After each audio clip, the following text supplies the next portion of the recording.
Jadi mudah-mudahan Allah jaga hati kita, baik ketika kita diuji, bahkan ketika kita diberi nikmat, supaya dalam dua keadaan ini kita tetap menjadi mukmin yang ajaban, yang ideal, yang baik, yang insya Allah Allah suka sama kita. Kalau diuji sabara fakana khairallah, kalau diberi nikmat syakara fakana khairallah. Kalau dia diuji dia bersabar dan itu kebaikan untuk dia. Ternyata diuji ujung-ujungnya baik. Lewat apa ujian menjadi kebaikan?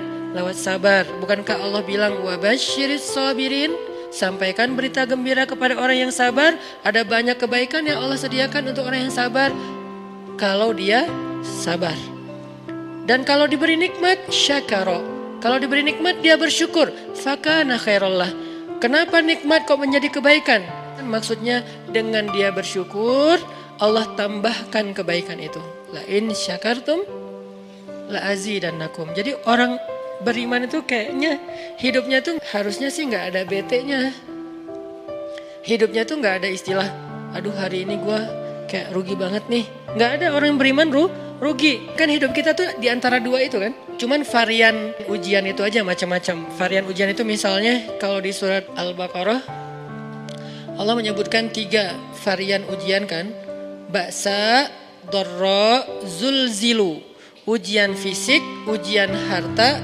Harta ini termasuk karir, kerjaan, usaha, bisnis. Dan ujian zulzilu, ujian perasaan, termasuk diputusin. Atau orang yang dekat sama kita jadian sama yang lain.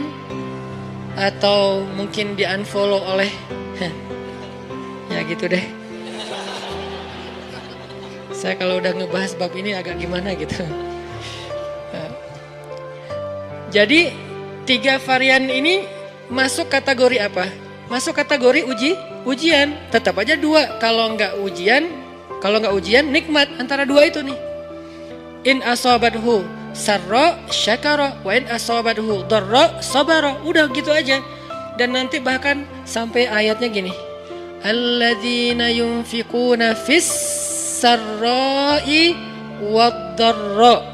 Orang yang tetap beramal soleh lewat hartanya dalam keadaan dia berkelebihan atau dalam keadaan dia kekurangan.